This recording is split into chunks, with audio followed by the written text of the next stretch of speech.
मैं आशना शर्मा हूँ। आज कथा सागर में प्रस्तुत हूँ अपर्णा द्वारा लिखी कहानी करम फल लेकर। आराधना ने घड़ी की तरफ देखा। अरे 9 बज गए। ये उमा अभी तक क्यों नहीं आई? पिछले 15 मिनट से वो इंतजार कर रही थी, अपने रोज के तयशुदा स्थान पोस्ट ऑफिस के बाहर। उसका घर साथ वाली बिल्डिंग में ही तो था। आराधना को चिंता हो रही थी, इतनी देर तो वो कभी नहीं करती। क्या हुआ होगा? आराधना को याद आ रहा था जब वो पहली बार उमा से मिली थी।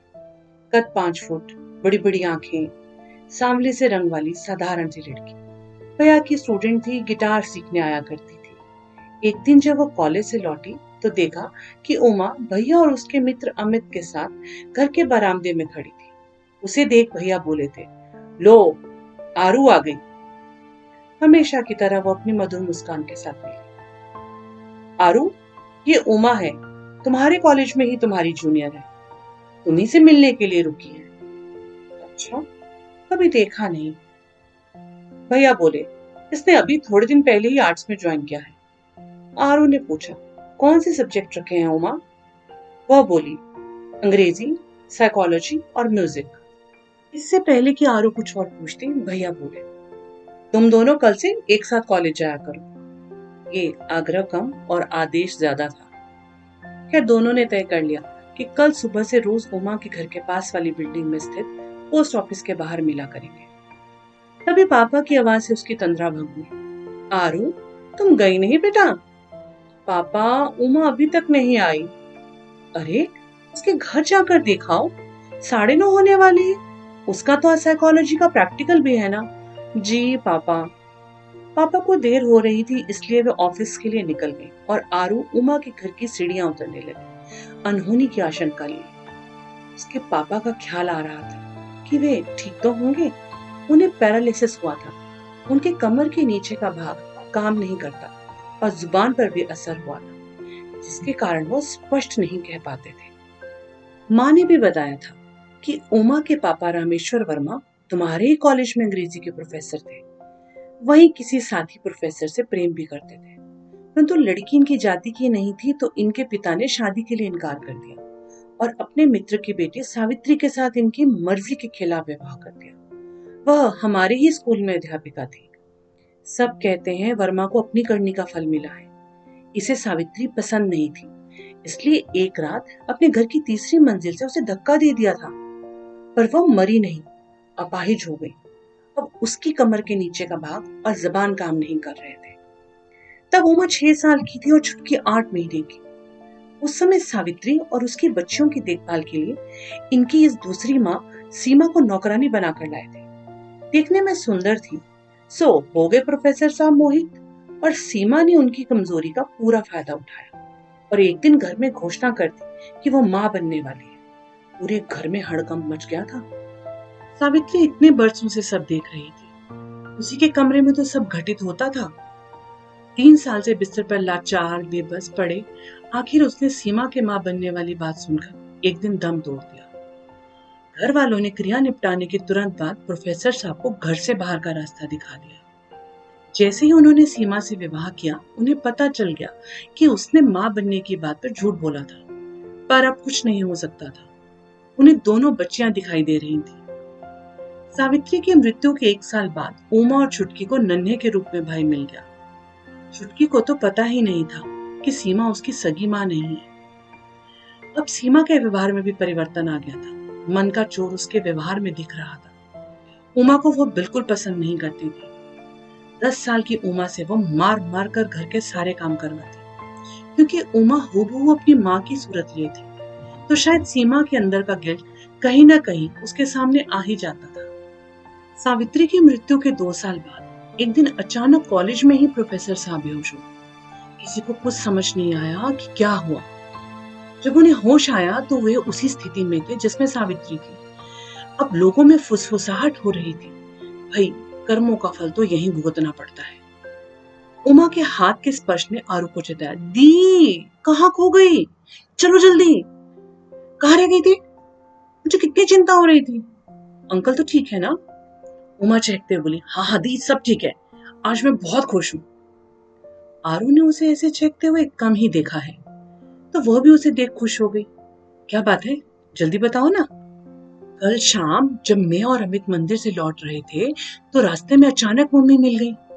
उन्हें देखकर दी मेरे तो पैरों के नीचे से जमीन खिसक गई। उन्होंने हम दोनों को साथ घर चलने के लिए कहा। पूरे रास्ते डर के मारे मेरी जान निकल रही थी कि अब क्या होगा।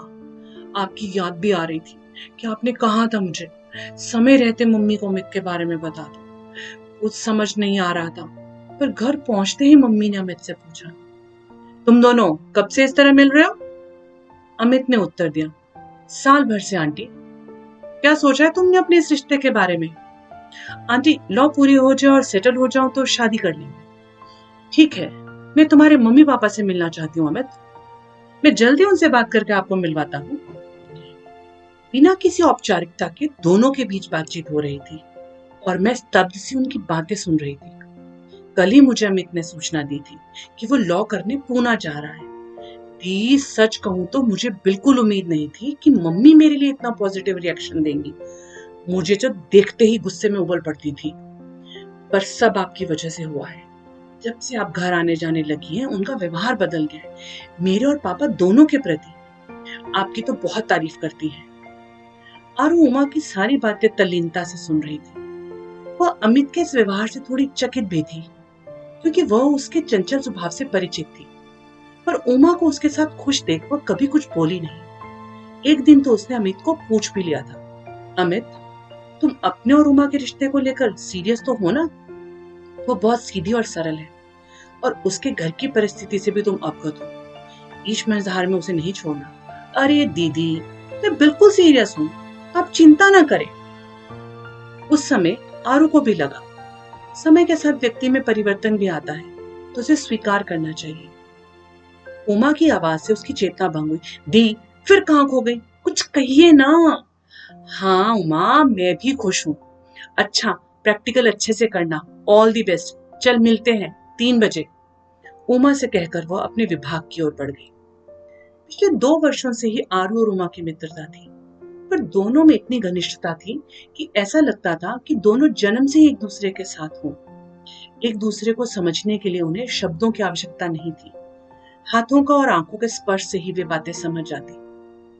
अमित पूना चला गया। अब फोन पर ही उनकी बातचीत होती रहती थी। उमा भी अमित के बारे में आरू से चर्चा करती रहती थी। और एक दिन अचानक उमा रोती हुई आरू की ट्यूशन क्लास में पहुंची। दी, वो फफक कर रो दी। उमा, तुम बैठो, मुझे बच्चों को भेजने दो, मैं करती हूँ तुमसे बात। आरू ने जल्दी से कक्षा समाप्त की और उमा के पास आ गई। कहो, क्या हुआ? उमा का रोना रुक ही नहीं रहा था। उसने उसे गले लगा लिया। आरू सब जानती थी, पर उमा से सुनना चाहती थी ताकि उसके मन का भार हल्का हो सके। दी, सब खत्म हो गया। मम्मी से क्या कहूंगी? इतनी मुश्किल से मेरे और उनके संबंध सुधरे थे। वो अमित कैसी कैसी इच्छाएं करता है। मैं शादी से पहले इस तरह से संबंध नहीं दी, मुझसे नहीं होगा। पिछले 6 महीने से मैं उसे समझाने का प्रयास कर रही हूँ कि ये प्रेम नहीं है, हमें एक दूसरे की भावनाएं समझनी चाहिए। परंतु मेरे मना करने पर वो मुझे पिछड़ी सोच के कहता है। और आज तो हद ही हो गई। मुझसे कहने लगा कि मैंने तुम पर तरस खाकर दोस्ती की थी, नहीं तो तुम्हारे घर से कौन संबंध करेगा। सब जानते हैं कि तुम्हारे पापा ने तुम्हारी माँ के साथ क्या किया था, और ये तुम्हारी सौतेली माँ एक छोटी जाति की है। तुम्हारे घर में नौकरानी थी, किसी और की बीवी थी, भाग कर आई थी। आरू के उसके भाई ने पहले ही जानकारी दे दी थी कि अमित ने पूना में अपने साथ पढ़ने वाली किसी बड़े घर की लड़की से संबंध स्थापित कर लिए हैं। वो उसी के साथ अब आगे का जीवन बिताएगा। क्योंकि लड़की के पिता एक नामी वकील है, तो उमा से कहो वह अमित पर अपना समय व्यर्थ ना करे। यह बात वह उमा से कैसे कहे? आरू परेशान हो रही थी। उमा को संयत कर बोली, तुम क्या चाहती हो, बोलो। दी, उसे थप्पड़ मारना चाहती हूँ जो आज मैं मार नहीं पाई। शांत हो जाओ उमा, मैं मम्मी से कैसे बात करूंगी? वो जैसी भी हैं, पर उन्होंने हमारी देखभाल की है। चाहती तो छोड़कर भी जा सकती थी। कटु है, पर इतनी भी बुरी नहीं है। देखो उमा, आंटी से मैं बात कर भी लूंगी, पर उससे तुम दोनों के संबंधों में फिर से खटास आ जाएगी। तुम साहस करो और खुद उन्हें सब कुछ बताओ। उन्हें अंधेरे में रखना ठीक नहीं है। आप साथ चलोगी ना दी? हाँ उमा, मैं चलती हूँ।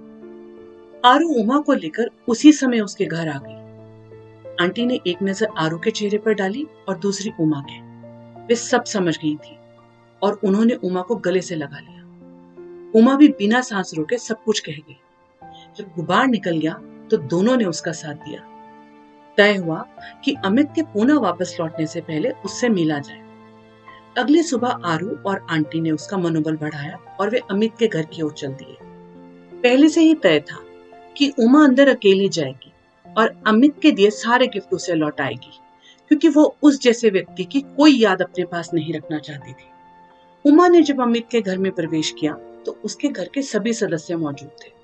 सब उसे देख भौचक्के थे। उमा ने सारे गिफ्ट मेज पर रखे और एक जन्नाटेदार थप्पड़ अमित पर रसीद कर दिया। अब उमा के चेहरे पर अजीब सा संतोष दिखाई दे रहा था। वह आत्मसम्मान के साथ उसके घर से बाहर निकल उस दिशा की ओर चल दी जहां आरू और उसकी मम्मी उसका इंतजार कर रहे थे। इसी के साथ ये कहानी यहीं समाप्त हुई। मिलते हैं जल्दी एक नई कहानी के साथ।